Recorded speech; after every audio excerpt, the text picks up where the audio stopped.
Hey, and welcome to The Solid Verbal. Now would be a perfect time to consider subscribing. Yeah, that little subscribe button for year-round premium college football content. That's it. Here's the video. Enjoy. Subscribe.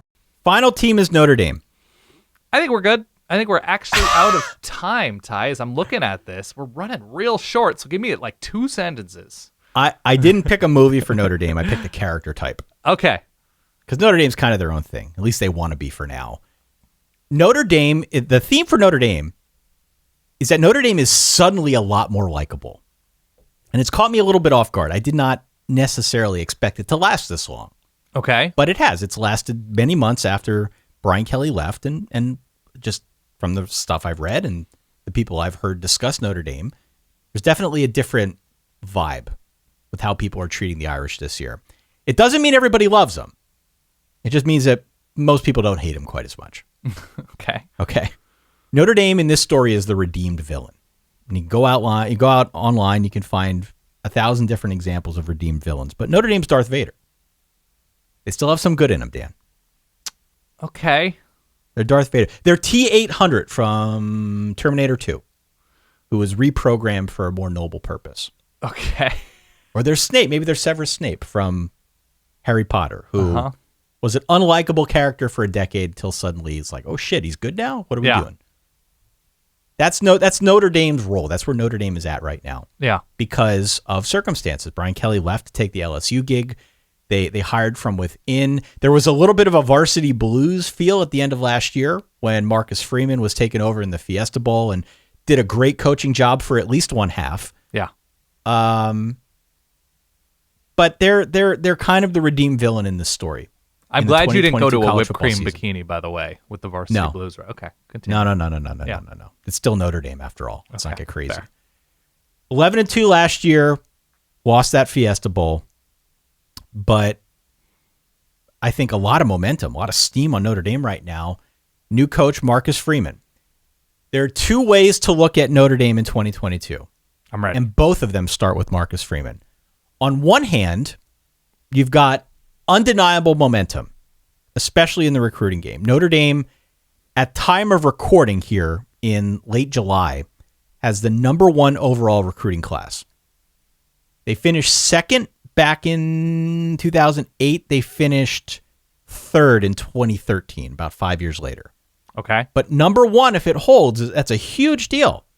And you can't ignore that it's a direct result of Marcus Freeman ascending to the top dog in that program and applying that elbow grease to the recruiting game. It's what he said when he took the job, and it's why a lot of people, I think, wanted him to be the name. Outside of what he can do as a coach on the field, what he can do, how he can elevate that program in the recruiting game, it's a big deal. So number 1 right now in the recruiting world is huge and definitely has a lot of steam on this Irish program. The question of whether or not he can build the talent pool, whether he can recruit, that seems to have been answered. He can clearly recruit. Sure. The second and more obvious question is, can he coach? First halves, so far, just a hell of a first half coach. A brilliant first half coach in that Fiesta Bowl. Yeah. The best answer I can give you is I hope so. We've seen him coach defense. We've certainly read a lot about other people who have coached with him, against him. Everybody seems to think he can coach. And he was fast-tracked to be a pretty prominent FBS Power 5 coach.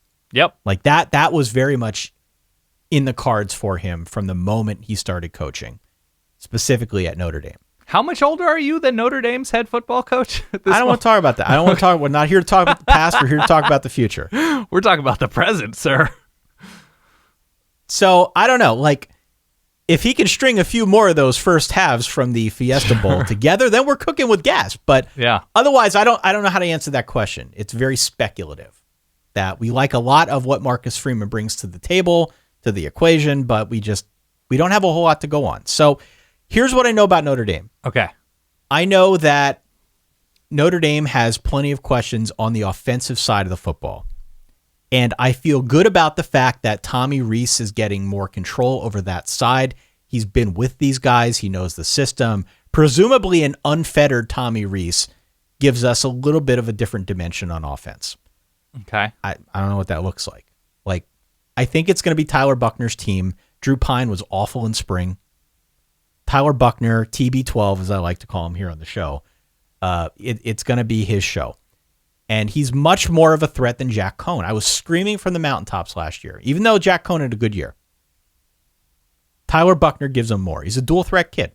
We saw him predominantly as like a running quarterback last year when they brought him in. They can do dual threat stuff with him that I think will be encouraging and exciting and will offer a new look for that Notre Dame offense. Can I stop you right there? Is he good though? I don't know. That's the thing.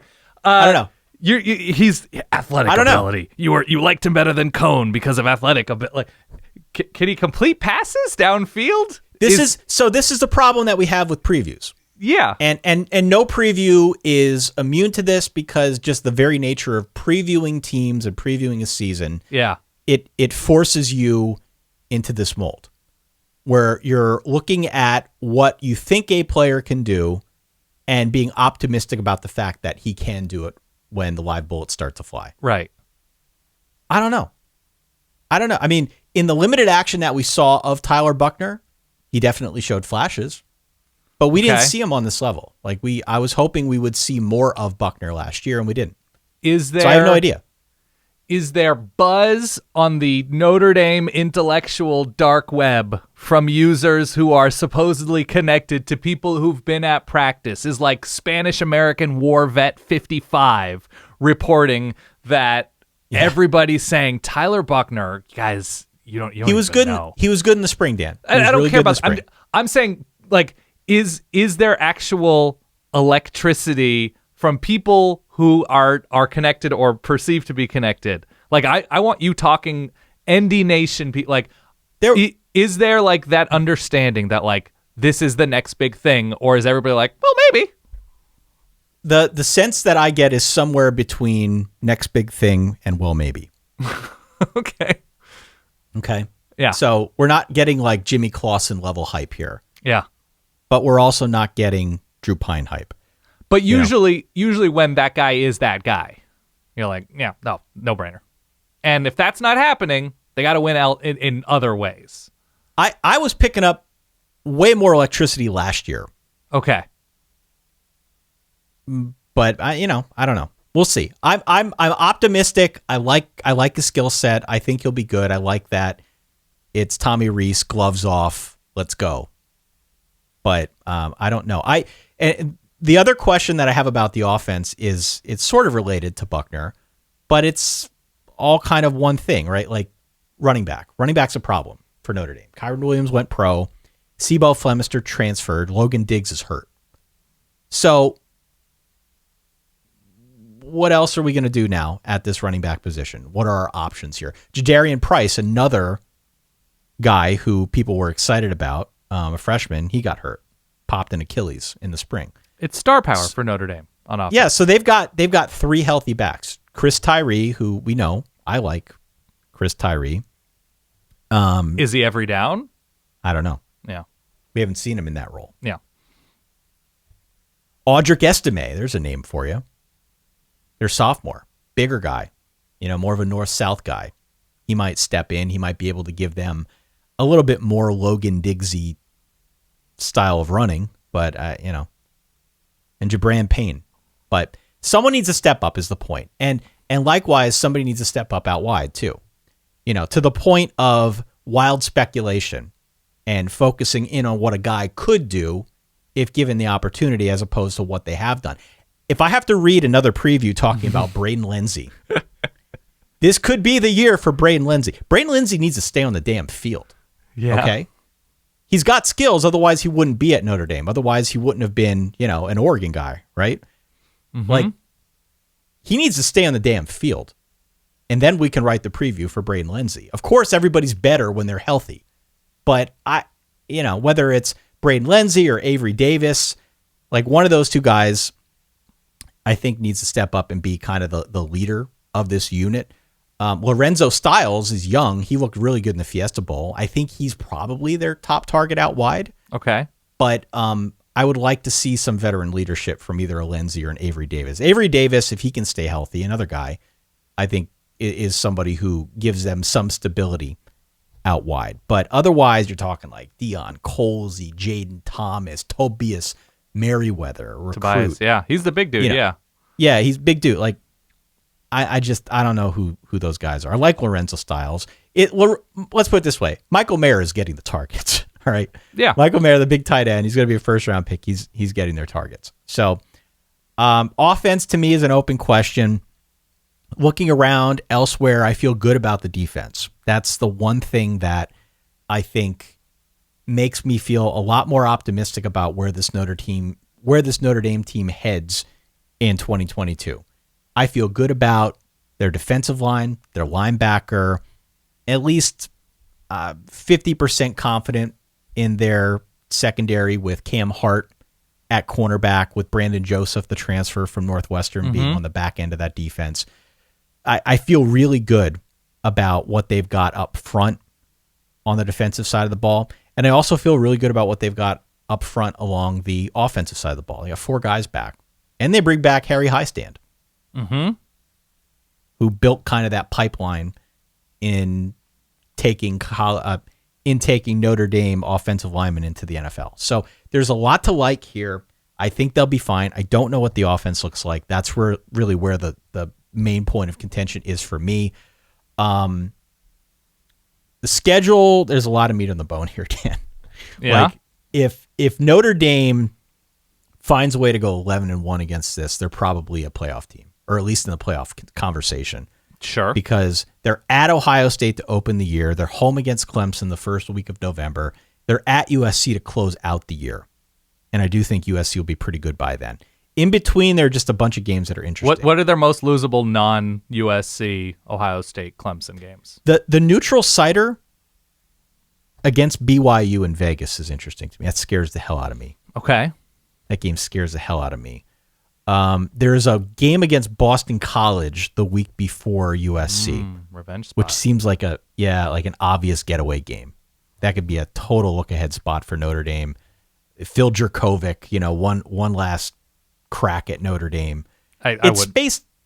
Go ahead. I wouldn't worry about Boston College. That's a conversation for another day. But yeah, that's a scar tissue game for me. Yeah, it's spaced out pretty well, but it seems like a lot. Seems like a lot here. So 11-1, I don't think is happening. If they can get 9-3, 10-2, that's a huge success for Marcus Freeman in year one. Let's put it this way: the floor is pretty high. The floor is 8-4. I don't think they fall below that. 9-3, 10-2, to me represents huge success for Freeman. Yeah, I don't get the sense that, like, I guess maybe other than Michael Mayer, and I don't know how much time I want to spend on Notre Dame because I think they're going to be good. The star power thing worries me. That on defense, they're not anchored by Kyle Hamilton. They're not anchored by Jalen Smith. They're not anchored by, a crazy edge rusher or something like that, like they have been in the past. They're good. Yeah, no, they're along totally the defensive good. line. They're very good along the defensive line. I don't want to undersell what they've got coming back because it's Isaiah Foskey who's going to be a first-round pick. Yeah. And will rush the passer. I can never say his name. Justin Do it. Justin Adamiola. Okay. I believe is how I say that. Okay. He's solid. He's solid in that defensive front seven. Like, they will be fine defensively. They have enough star power there to be a good defensive unit. Offensively is where I'm worried. Sure. Marcus Freeman as a head coach, if he is exactly as good as Brian Kelly, and we might out-recruit him or whatever, but if he's as good as Brian Kelly, they'll win 10, 11 games every year. Brian Kelly was an awesome head coach for Notre Dame. Very good. Like, he was full-on awesome for Notre Dame. I mean, you might not like him, you might not like his personality, but the results, especially without star power at quarterback or receiver most years, speak for themselves. That they were sort of squarely in that playoff conversation, at least when they weren't going 4-8. So they're a really good program under Brian Kelly, a great program under Brian Kelly. Marcus Freeman has to be that good to have that conversation, and that's a very difficult bar. And so the expectations, it's Notre Dame, they should be outsized. You also neglected to mention a very key name that everybody is about. Al Golden, baby. Running Al that Golden defense. running the defense, yeah. So, no, I think the talent level will be there. They have a 5-star quarterback coming in, next year? And Lloyd Carr's grandson. CJ Carr, yeah. But, yeah, I just think it's a tricky combination in dealing with offensive questions with a new quarterback and a new head coach. And sure, whatever Tommy Rees is unencumbered, whatever that actually means. I don't know. I'm high on Notre Dame. I'm not crazy high. I'm high. Give the points. Week 1 against Ohio State. Okay. Give the points. I don't know what the line's at now. I should have been more prepared. But by the time most people listen to this, the line will probably change anyway. Give the points. Yeah, maybe they're Notre losing Dame, that game by at least 14. Maybe they're a team that they get blown out in week 1, and then they're a really good team to wager with, that they're going to be underrated I hope so. Getting blown out. Okay. I hope so, because the defense is in place to be good. Okay. They've got that defensive bedrock that I think will be good and solid. But the offense, till that figures out what it's going to be, I can't put a number on that. So early on, under construction offensively, just trying to build it brick by brick. The first time I've played this sound during preview season. Boom. Okay, that's it.